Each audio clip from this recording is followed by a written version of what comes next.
मुख्यमंत्री आवास लखनऊ में हम इस समय मौजूद हैं, उसके ठीक सामने, क्योंकि जितनी गतिविधियां समूचे उत्तर प्रदेश की हैं वो सिमट कर यहीं से निर्देश योगी आदित्यनाथ, जब से ये घटना हुई अतीक अहमद और उसके भाई को जो गोलियों से भून दिया गया है, उसके बाद से योगी आदित्यनाथ लगातार पूरी परिस्थिति पर नजर बनाए हुए हैं और प्रदेश के जो बाकी कामकाज हैं उसकी भी अधिकतर बैठकें आपको यहीं पर चलती हुई नजर आ जाएंगी।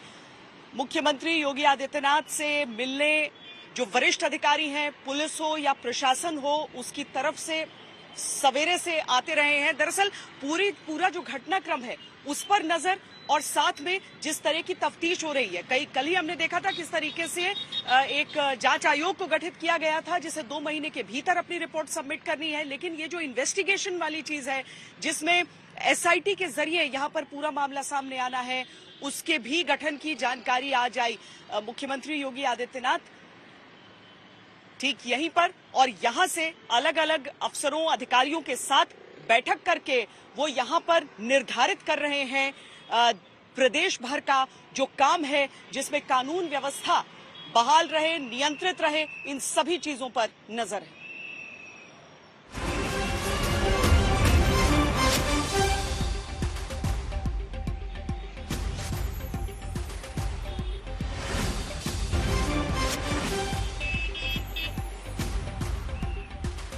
अब से कुछ देर पहले हमने आपको ये खबर भी दी थी कि यहाँ पर इन्वेस्टिगेशन के लिए एसआईटी का गठन किया गया है, एसआईटी है और उसके साथ ही सुपरवाइजरी रोल में जो वरिष्ठ अधिकारी हैं वो भी मौजूद हैं, जो ये समय समय पर ये तय करते रहेंगे कि एसआईटी की जो फाइंडिंग्स हैं वो एक वैज्ञानिक तरीके से आगे बढ़ते रहे।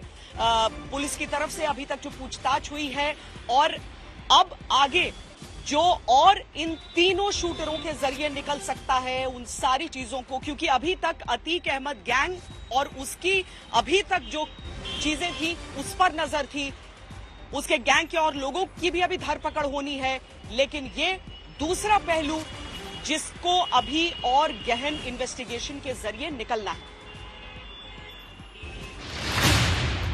अतीक अशरफ हत्याकांड की तय समय में बिना हीला हवाली जांच पूरी हो, कानून व्यवस्था पर विपक्ष के उठाए सवालों का जवाब दिया जा सके, अफवाहों से जनता को सजग रखा जाए, प्रदेश के किसी जिले में माहौल न बिगड़े, पुलिस की जांच में कोई लूप होल न रहे, निकाय चुनावों में शांति व्यवस्था कायम रहे, किसी की सुरक्षा को कोई खतरा न रहे, इन सभी चुनौतियों की चक्रव्यूह को उत्तर प्रदेश के मुख्यमंत्री लगातार पार करने में जुटे हैं। यही वजह है उत्तर प्रदेश के तमाम जिलों में अब भी धारा 144 लगे होने के साथ सुरक्षा बंदोबस्त में पुलिस बल लगा है, क्योंकि रविवार से ही प्रदेश की राजधानी लखनऊ के 5 कालिदास मार्ग यानी अपने सरकारी आवास से मुख्यमंत्री एक एक हलचल पर नजर रखे हैं।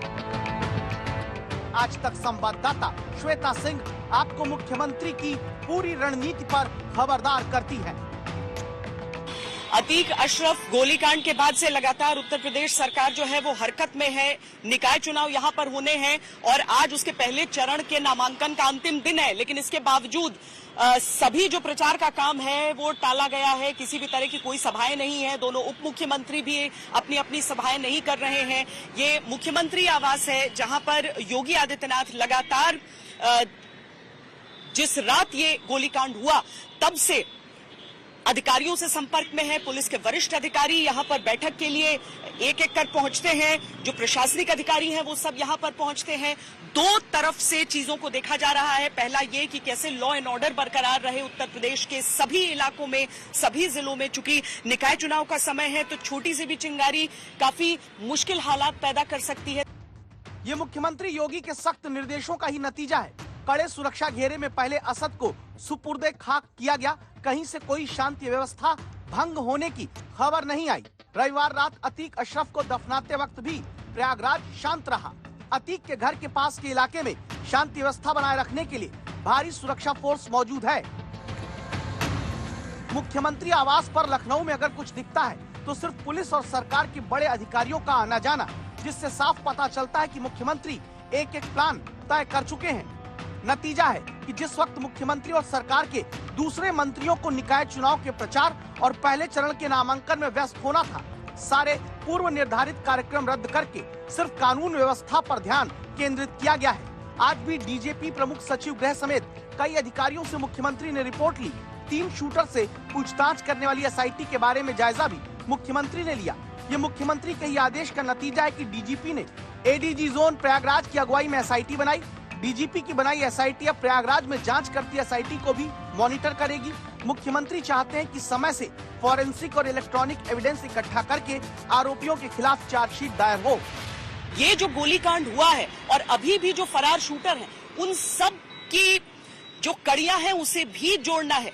गुड्डू मुस्लिम एक बहुत बड़ा सवाल है कि किस तरीके से उसे गिरफ्त में लिया जाए यूपी पुलिस द्वारा। तो उत्तर प्रदेश पुलिस और एसटीएफ दोनों के साथ साझा जो अभियान है वो जारी है। इन शूटरों की पूछताछ भी अभी गहन होगी। बहुत सारी चीजें हैं जो निकल कर आई हैं, लेकिन अभी कुछ और गहराई से इस पूछताछ के जरिए बातें निकलनी है। मुख्यमंत्री योगी आदित्यनाथ पूरे दिन रात यहाँ पर जानकारियां अपने अधिकारियों से ले रहे हैं। जो कुछ हुआ प्रयागराज में, उसके बाद से बहुत ज्यादा जरूरी हो जाता है कि उत्तर प्रदेश की कानून व्यवस्था, जिसे वो मॉडल बनाना चाहते हैं बाकी के राज्यों के लिए, उस पर किसी तरह का कोई प्रश्न चिन्ह लगा न पाए। 1 साल पहले ये कानून व्यवस्था ही थी जिसने उत्तर प्रदेश में उपयोगी सरकार का ऐतिहासिक निर्माण दोबारा कराया। 1 साल बाद लोकसभा चुनाव है। मुख्यमंत्री जानते हैं उमेश पाल हत्याकांड के बाद उठे सवालों को एसटीएफ ने असद और गुलाम के एनकाउंटर के बाद शांत कर दिया, लेकिन अतीक अशरफ हत्याकांड के बाद फिर से उसी कानून व्यवस्था के मॉडल पर सवाल नहीं उठने देना है जिस मॉडल की मांग दूसरे राज्यों में भी होती है। श्वेता सिंह और आशीष श्रीवास्तव के साथ जितेंद्र बहादुर सिंह, लखनऊ आज तक।